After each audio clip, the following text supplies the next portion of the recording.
what will be the legacy of your landscape? Founded in 1880 and employee-owned since 1979, the Davey Tree Expert Company provides research-driven tree care, grounds maintenance, and ecological services to commercial, residential, utility, and environmental partners throughout North America. Our 11,000 employees live, work, and engage in the communities you call home, delivering prompt, professional, and personalized service for all your natural resource needs. At Davey, we remain committed to supporting the death care industry with more than 140 years of proven landscape solutions. Learn more online at www.davey.com or call us at 800-445-TREE. That's 800-445-8733.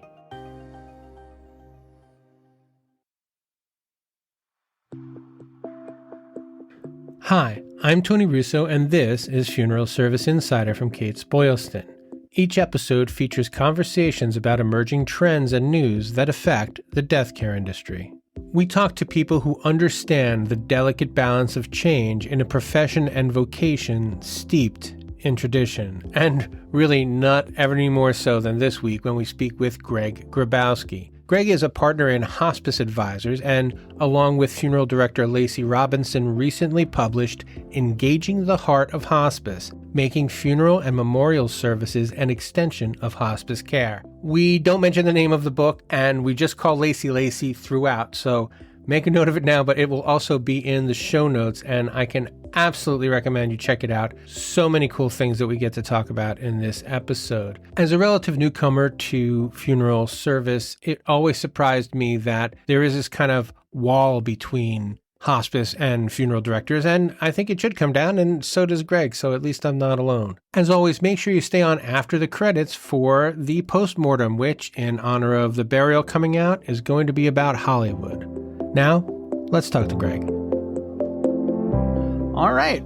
So I want to kind of get right into your origin story and go from there. So as I mentioned to you before we started, one of the things that's always kind of perplexed me is the odd relationship that some funeral directors seem to have with some hospice people. And you're a hospice person, and you had that same thing, except you decided to write a book about it. So you wrote this book with Lacey. How did you guys connect, and how did you decide to do this deep dive that you've done? Well, and actually I won't do the whole story, so I'll try to keep it short, but in the back of the book, I actually describe how we met. And we actually met at one of the NFDA conventions. I was working at Seasons Hospice and Palliative Care at the time, which was a national hospice provider. And I was doing communications, marketing, community outreach, and I had this crazy idea. We should partner with funeral homes, and we should do an initiative related to hospice and funeral homes, and the concept of how the handoff happens, and really some of the celebration of life, some of the things that were coming out of the funeral industry and the hospice industry that were the same. I was also in charge of our foundation at the time, so I thought, you know what, I could probably get some funeral homes that would be interested, maybe make a donation. And in certain communities where we have hospice in the funeral homes, we'd get together and get in a room and do some of these little connectors that I thought. So I went to the NFDA convention. It was in Austin. And I had all these materials. I had this huge map of where our hospice was at. And in the book, I tell about how I just thought I would get crushed. How could funeral homes not be interested in where folks are getting, care at the end of life? And the statistics that we talk about is literally across the country, anywhere between 45 and 60 people in any given community across the country is on hospice. I thought this was going to be a great opportunity. There's going to be lots of funeral directors just jammed in here wanting to talk to me. Right. And the convention hall opened up, and it was eye-opening for me, the hearses and caskets and so on and so forth. These Right. massive displays. And I'm way down at one end. And, after about 4 hours, I've had nobody. And then the first day was getting ready to close out, and I literally had nobody. And I went out and actually stood in the walkway and was kind of introducing myself. And the reactions were, why are you here? To, I have a bone to pick with hospice. So it was very interesting. And long story short, I walked around then to all the different vendors and we're talking to them. And at the time, Aurora, before they did their deal with Matthews, there was a new CEO there, Michael Quinn, and also Lacey, and that's how that whole relationship first got started. So sorry, it was kind of a long story. Oh, no, that's the story that we wanted. And yeah, what was your pitch to her, or what was her pitch to you? Like, why did it take you coming up to her for her to make this connection as well, I guess is. It was a whole, I went over to Matthews and I think it was Lacey or there was other couple gentlemen, and they said, well, we'll talk to the CEO because he's here. And they came back down to my booth and they said, we're totally intrigued. And basically my proposition was our hospice was a very large hospice. And I had actually studied this, and I had noticed that just over 50% of all the patients that came on our service had not chosen either funeral, cremation, how they were going to celebrate, those kinds of things. They had not figured any of that out. Wow. And I said, it dawns on me that you guys are the experts on that. Hospice asks the question about it. They want to make sure that when the patient does pass and does die, that there could be a better handoff and things planned. And so I said, I know that I've got, in my hospice at the time, we were probably about 8,000 patients on service every single day. So literally there's 4,000 patients today that potentially had not decided what they wanted to do. And it seemed to make sense to me that our social workers should be talking to all the funeral professionals in their communities. What's interesting is a lot of folks heard me say that and didn't, frankly, show very much interest. And the Matthews CEO, having been really new, said, let's get Lacey and our group together and let's have breakfast. And that's how it kind of started from there. Everybody was very interested. And we did literally a 2-year project with Aurora where we put funeral directors and all of our hospice people in a room and, said, why are we not working together? How can we work together? What's going on here? What was that experience like, especially because when you have the first one, even you don't know how it's going to go. Oh my gosh. Well, it was fascinating. So, it really ran the gamut. And we did do this all over the country. So, and it ran the gamut from people really, from a funeral perspective, very interested in what the hospice people had to say. And the same on the hospice side, to hospice people being very, very suspicious and having a lot of preconceived notions. And I actually had a couple of funeral directors in a couple of locations. They literally marched in the room and said, all you do is ruin our business because all you want is cremation, and just came flat out and, kind of smacked it in the room. So it was, wow. It's very interesting. But, there's a story, and I tell this in the book, but I think it's really important. There were a lot of misconceptions and perceptions on both sides. And I tell this story. So we're doing one of these meetings, and after the meeting, we do punch and cookies, and everybody's just mixing around. And this nurse comes up to me and she says, you see that funeral director in the corner? She's whispering in my ear. And I said, yes. And she says, I told the guy that I went after the death with a family, and I really needed for us to move the deceased. And so I called, and I really needed for the deceased to be moved quickly. So I really think that guy over there, dropped the ball. So then I quietly went over to the funeral director and I said, do you see that nurse over there? She said she spoke with you on the phone around, removing a deceased, and she really felt that you dropped the ball. And the funeral director had this incredibly surprised look on his face. And he said, I got up in the middle of the night, because I do removals myself, and I got a cup of coffee. I took a shower. I got my hair all put together. I got my suit on, and I got in the car, and and I stopped. I thought I would get some coffee for the family and so on and so forth. And I said, I can tell you already what the what the perception problem is and what happened. And he said, what are you talking about? I said, well, come with me. So brought him over to the nurse. And in hospice, when a family calls, it's all about the family in the moment right away. And so nurses throw on scrubs. Their hair is, a mess. Male nurses are unshaven and so on and so forth. It's get to the bedside as fast as you possibly can. Right. And the funeral director was just trying to be professional. He didn't want to show up unshaven. If the funeral director shows up unshaven and his hair is not combed and he's wearing sweatpants, that's not great. Exactly. So when I got the nurse together, I said, I think you're just not used to how they are. And I said, the funeral director, I think you're not used to how the nurse, and they both then compared notes and they actually laughed. And interestingly enough, that nurse promised to always call that funeral director and talk more in detail about what was going on with the family and the perceptions. And, that's just around potentially, trying to remove a deceased. I am a big proponent that hospice should be calling. If I'm a social worker with a hospice patient and they say, I've chosen this funeral home, why are we not hospice calling the funeral home and saying, hey, heads up, this patient is dying. They are potentially coming. Here's what's going on. And if there are life celebration conversations and things like that, let's get a jump start on it. Let's all be part of a team. That's where it's really led Lacey and I to write the book. And we say continuum of care all the time. And basically all that means is that when you look at healthcare, you have something going on with you, and then you get kind of handed off in a professional way to a specialist.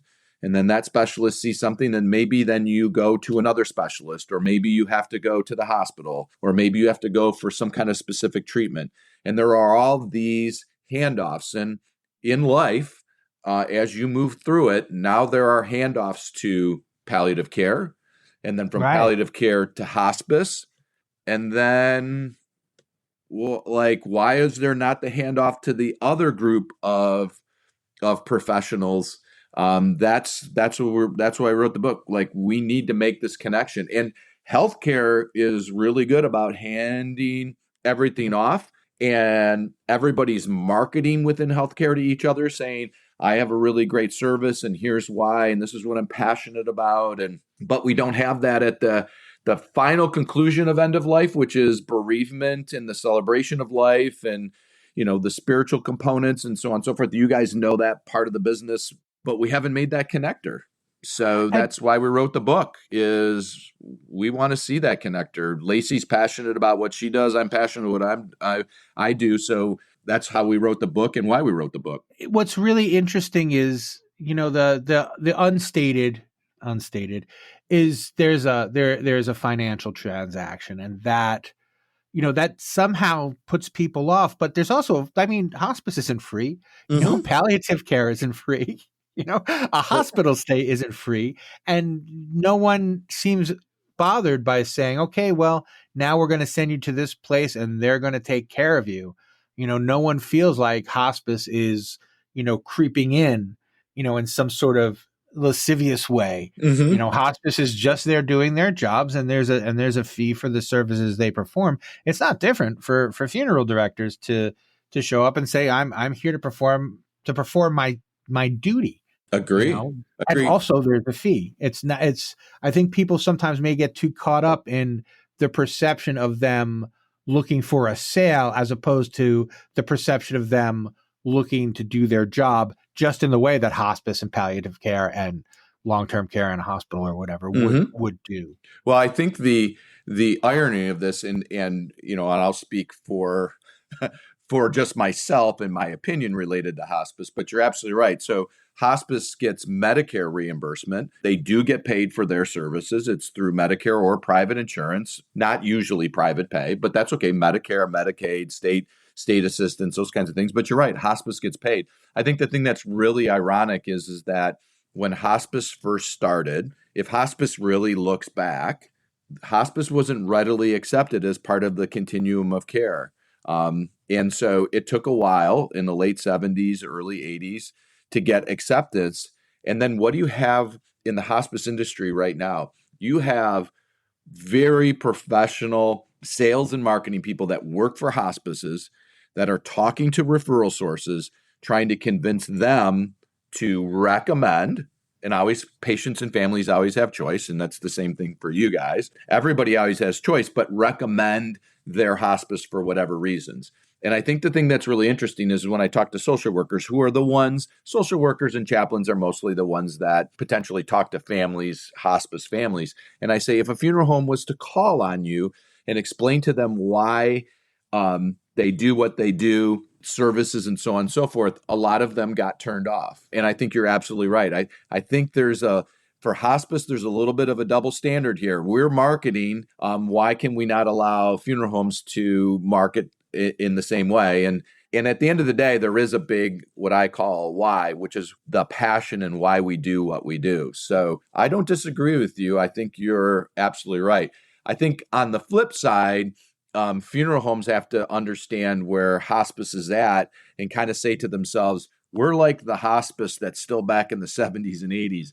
And so we've got to kind of tread lightly, but we are going to have to reach out because, at the end of the day, hospice is looking forward or back, I guess, however you want to put it, but they're marketing hard to referral sources and so on and so forth. And I would say the funeral directors, the same thing, which is why we wrote the book. We put a lot of helpful hints in there to say, build the relationship first, get everybody understanding, look for these connectors. And I do think all the other pieces of this will naturally, happen, so to speak. But I think we're in the very early stages of trying to get both sides kind of excited about making this continuum. And the opportunity at the end of the day is for family members and even patients who are pre-planning to have that full, robust experience. And then there is a connector at the end for some funeral homes that do a lot of bereavement and outreach.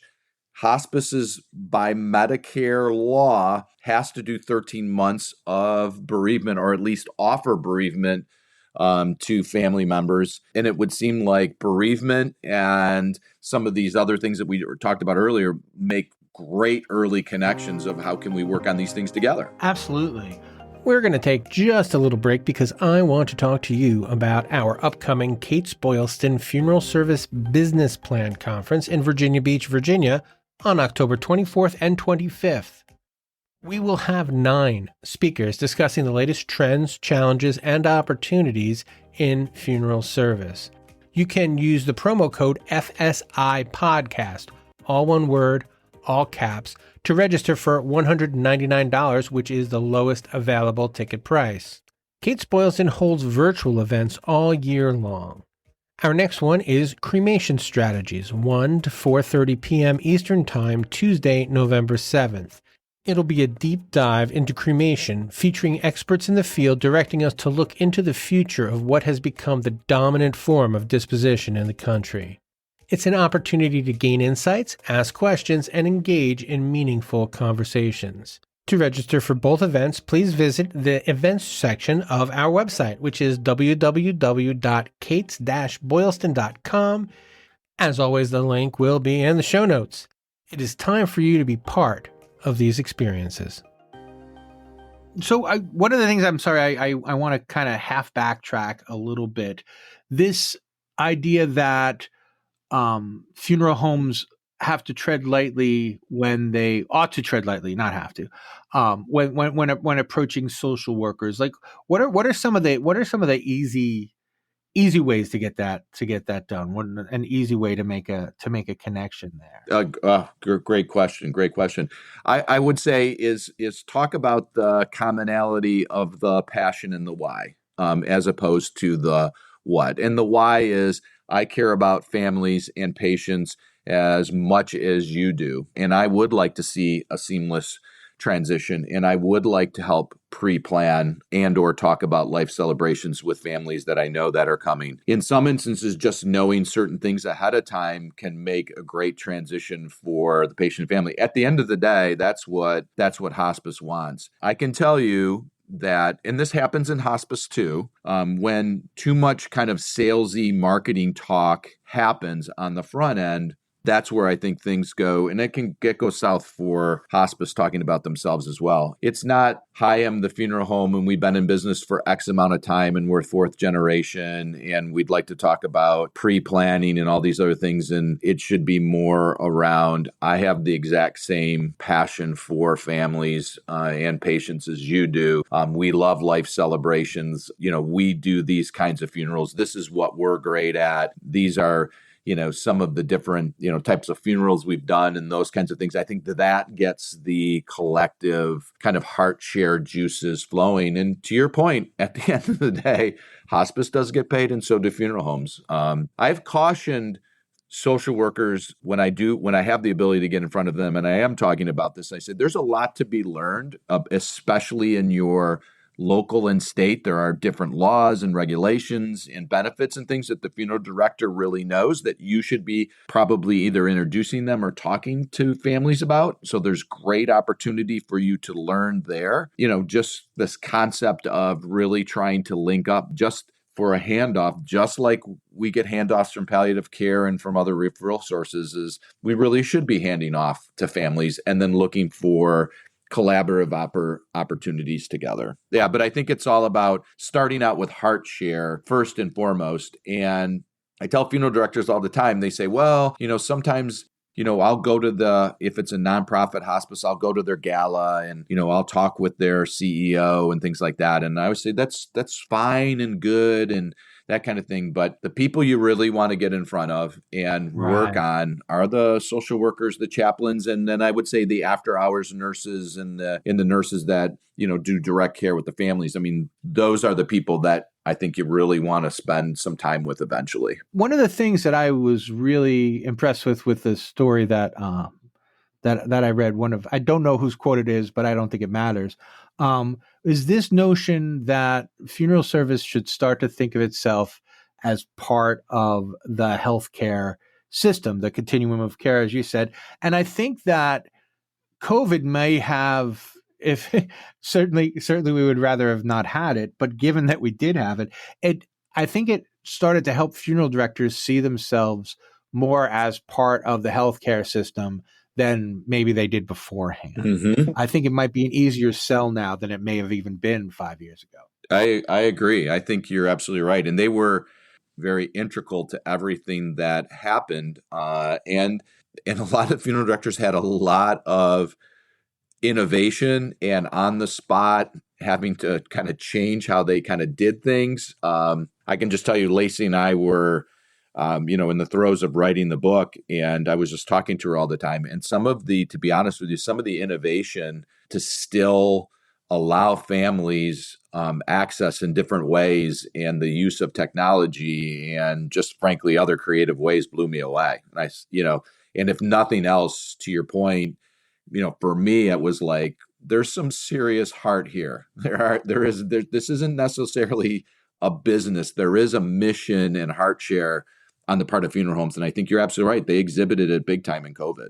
Well, it's a story that I like to tell. So I'll tell it to you just very quickly. I'm relatively new to the business. I've been writing about it for a little bit more than a year. And when I go to these conventions, now I'm a reporter by trade and I'm cynical by nature. And okay. And to see when funeral directors get together and they think no one is listening, they still talk about the best ways to make grieving easier on people. It's shocking to me. And I don't know if they get enough credit outside of the industry for how much they genuinely want grieving to go. They're like, we know how to make grieving easier. And every time we try to talk about it, we freak people out a little bit. And and making that jump, which is why the idea of connecting with hospice just makes so much more sense. Like, these are two groups of people who are dedicated to making the end of life transition easier on families and as easy on, the person who's about to die as knowing you're going to die can be, I guess. I totally agree. Well, and, I touched on that little bereavement piece that hospice must do 13 months of bereavement. And then on top of it, hospice must have at least 5% of their care that they do has to be driven by volunteers. One of my things to funeral directors is volunteer to work with hospice on bereavement. And if a hospice doesn't accept your expertise and your volunteerism, they're really missing the boat on something that they have to do as part of their Medicare, certification. So, I find that's like a pretty good starting spot for a win-win, to your point, because they do have expertise around that is different. It seems like a win-win to me. I agree with you. So let's walk through that a little bit, because Sure. So how does that look? So I'm a funeral director, and I say to myself, yes, I'm going to volunteer, and it's going to be almost like a death cafe. Like, there's no talking about selling anything, literally talking about the grieving process.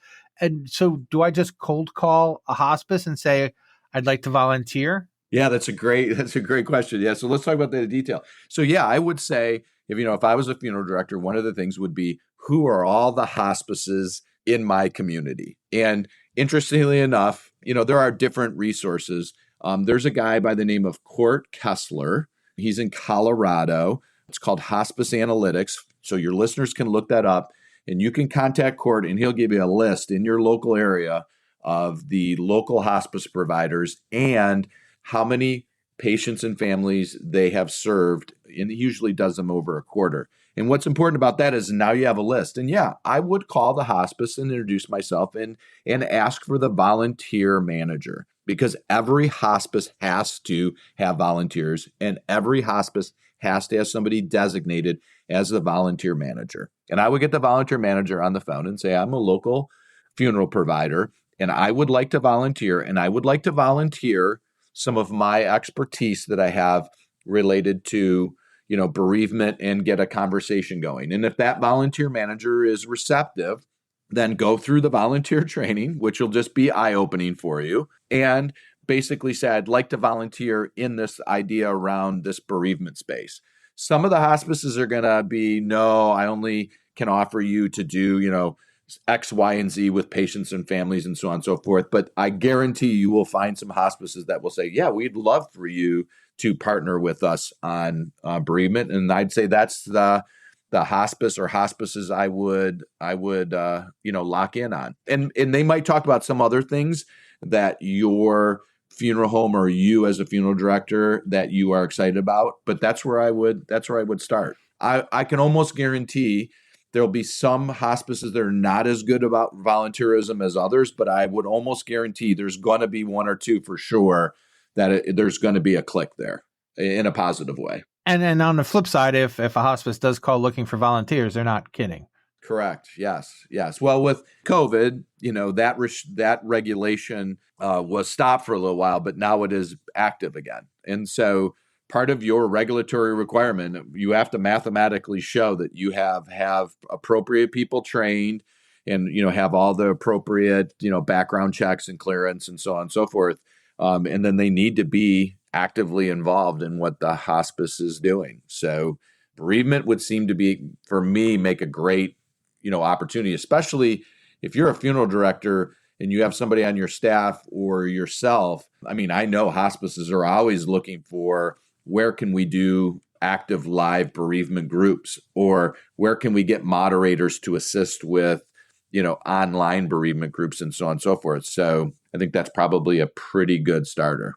Fantastic. Well, that is all I have for you. Do you have anything else for me? Is there something I should have asked and didn't? Something you were hoping to get the opportunity to say and I didn't provide it? No, you did a great job. I'll put in a little plug for our book. We do have it online. It's at Hospice Advisors. It's just www.hospiceadvisors.com, and you can go to our little store and purchase the book.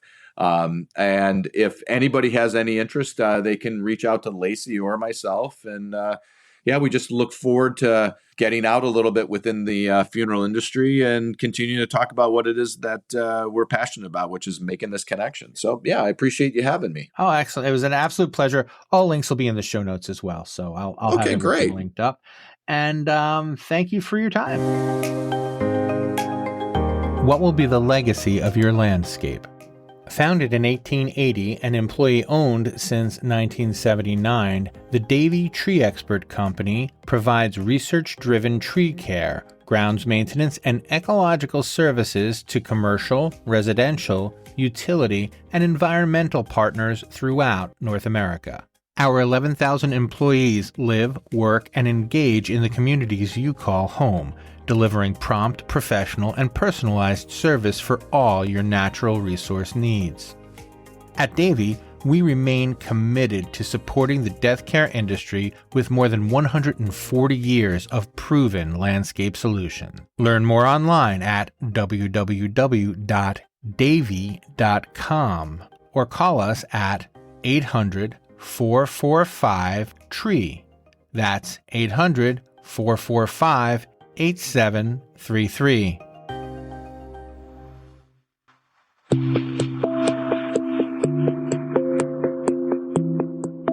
Funeral Service Insider, the podcast, is a Kates-Boylston production. It was written and edited by me, Tony Russo. I've said it before, and I will say it again. Make sure you check out the show notes because that's where you can get in touch with us.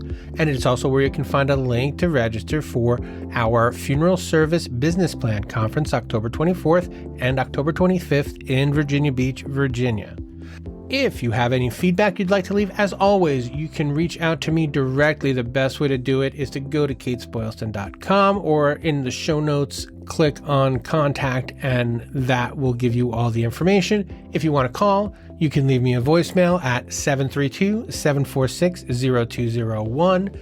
And if you leave me a message and it's appropriate, I will play it back on the show.